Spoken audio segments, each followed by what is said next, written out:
ఏవేవో జిమ్కులు చేస్తూ ప్రజలు మభ్యపెట్టడానికి 3 రోజులు చాలా తాపత్రయపడింది. మనం చూసాం. ఆ తాపత్రయం ఎంత కాదు.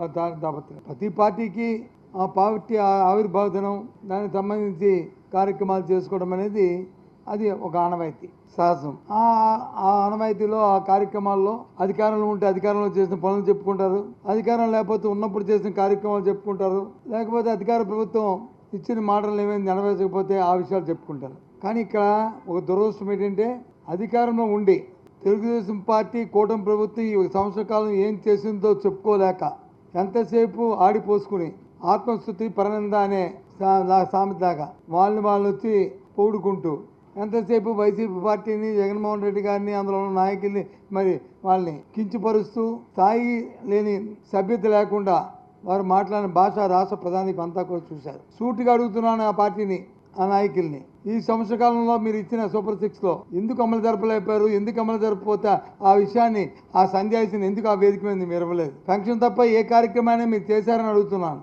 రైతులకు ఇవ్వాల్సిన ఏదైతే రైతు భరోసా ఏదైతే ఇచ్చేవాళ్ళమో కేంద్ర రాష్ట్ర ప్రభుత్వాల తాలూకా సమన్వయంతో ఒక సంవత్సరం మొదటి సంవత్సరం గాలికి ఎగ్గొట్టారు, రెండో సంవత్సరం ఇప్పుడు లేదు.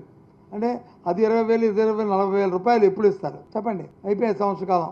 ఈ 10, 20 ఎప్పుడు ఇస్తారు? అమ్మఒడికి ఇస్తా అన్నారు, ఓకే. గత సంవత్సరం ఇవ్వాల్సిన 15,000, ఈ సంవత్సరం ఇవ్వాల్సిన 15,000 ఎప్పుడు ఇస్తారు ఆ పాపకి, ఆ అబ్బాయికి? దానికి ఏదైనా తేదీ ఉందా? అది చెప్పలే, అది కూడా వేదిక మీద ప్రకటించలే. ఎంతసేపు పాసింగ్ రిమార్క్ చేసావు, లేదంటే జగన్మోహన్ రెడ్డి గారిని పెట్టుకున్నావు. ఏంటి ఈ రాష్ట్రంలో ఈ సంవత్సర కాలంలో మీరు చేసిన అభివృద్ధి? సంవత్సర కాలంలో మీరు చేశారు ఏంటి మీ ఘనత? మీరు చెప్పిన మోసం మాటలకి, మాయ మాటలకి ప్రజలు మోసగించబడి సంవత్సర కాలం పాటు ఇబ్బంది పడుతున్న ఈ తరుణంలో కనీసం ఒక మంచి మాటైనా ఉపశమనానికి మీరు చెప్పారా? అందులో ఎవరెవరినో తీసుకొచ్చి ఏవేవో మాట్లాడుతూ ఈ కార్యక్రమాలు జరిపాయి. దానివల్ల ప్రజల తాలూకా కడుపు నిండదు. ఆ మాటల వల్ల ప్రజలకు వచ్చి మేలు జరగదు. ఆ మాటల వల్ల రాష్ట్రానికి వచ్చి ఈ అభివృద్ధి కార్యక్రమాలకు ఏమి జరగవు. చాలా ఆశ్చర్యం వేసింది నాకు చూస్తే. కొన్ని ఈ రోజు కాకపోతే రేపు కాకపోతే ఎల్లుండి, కొన్ని ఆఖరిలో ఆయన బహిరంగ సభలో అయినా సరే ఒక కన్స్ట్రక్టివ్గా, ఒక సైద్ధాంతికంగా ఏదైనా మాట్లాడి ప్రజలకు ఒక మెసేజ్ ఇస్తారేటో అనుకున్నాం. ఎంతసేపు సొల్లు కబుర్లు చెప్పుకొని, సొల్లు మాటలు చెప్పుకొని ఏ ఒకటి కూడా లేకుండా ఒకరికా దగ్గరగా అందరూ ఓపెన్ చేసుకోవాలి. అంతేలేండి, ఏమవుతుంది. కానీ వారిని చూసి వీరిని చూసి వారు అందరూ కలిపి ఒకేలా కొన్ని అడ్మినిస్ట్రేషన్లో చూసుకుందామంటే, రాష్ట్ర తాలూకు పరిపాలన విధానం చూద్దామంటే వర్షాలు వస్తే ఆ ప్రకృతి వైపరీత్యానికి ఏం చేయాలో ముందు చూపు చర్యలు ఉండవు. ఫోర్కాస్ట్ వచ్చినా సరే ఎండలు ఎక్కువైతే ఎండ తిరుపతికి వచ్చి ఏ విధంగా ఆ ప్రజలకు వచ్చి దాహార్తిని తెచ్చాలో దానికి ఒక ప్రణాళిక ఉండదు. ఎందుకండి? నిన్న మొన్న పత్రికలో చూసాం, విద్యార్థుల తాలూకు తల్లిదండ్రులు ఏ విధంగా బాధపడుతున్నారో, రోధిస్తున్నారో చూసాం. ఆ పిల్లలు వచ్చి 10th క్లాస్ మార్కుల్లో 10th క్లాస్లో ఫెయిల్ అయిపోతే 20-25 మార్కులు వస్తే రీవెరిఫికేషన్ పెట్టుకుంటే 90 మార్కులు వచ్చినాయి.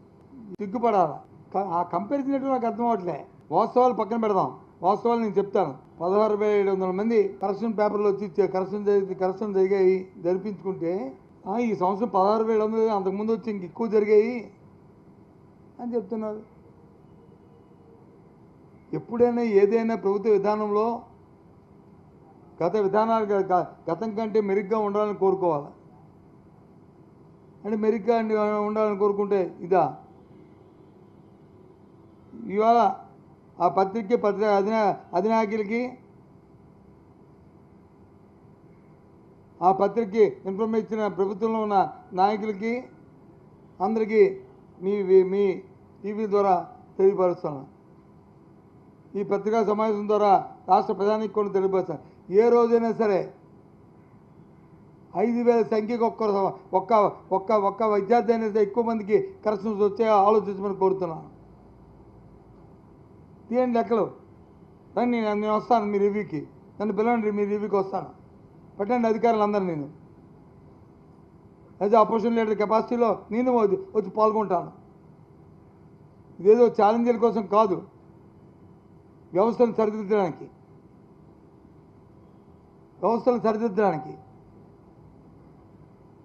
నేను వస్తానని చెప్తుంది. అంతేకాదు ఎప్పుడు కూడా 20 మార్కులు వచ్చి మళ్ళీ 90 మార్కులు అనేది ఎప్పుడు ఏ స్థాయిలో కూడా ఎప్పుడు కూడా రాలే.